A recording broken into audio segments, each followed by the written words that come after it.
ذكروا أن امرأة أسر ولدها في الروم في حرب للمسلمين مع الروم، فأسر الولد فطال مكوثه عنها، فأقبل إليها مسكين وهي لا تدري حي أو ميت، فجاء إليها مسكين يوما وطرق عليها بابها وسألها، وكانت في حاجة شديدة وقد وضعت طعامها بين يديها لتأكل وهي لا تجد غيره، فلما رأت هذا المسكين حملت الطبق وناولته إياه وقالت اللهم أعد إلي ولدي.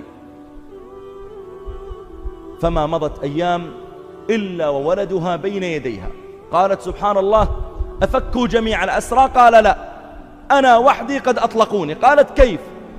قال بينما أنا قاعد في الأسر والقيد في قدمي، إذ انفك القيد فجأة وانكسر، فعجبوا من كسره فأقبلوا بقيد آخر وقيدوني. قال فجعل ينكسر القيد تلو القيد، فقالوا نسأل أسقفنا، فذهبوا وسألوا الأسقف فدعاه. قال ألك أم صالحة؟ قال نعم. قال لعلها دعت لك، فأطلقوه. فسألته متى كان ذلك الوقت واليوم، فأخبرها، فإذا هي الساعة التي تصدقت بها على ذلك المسكين.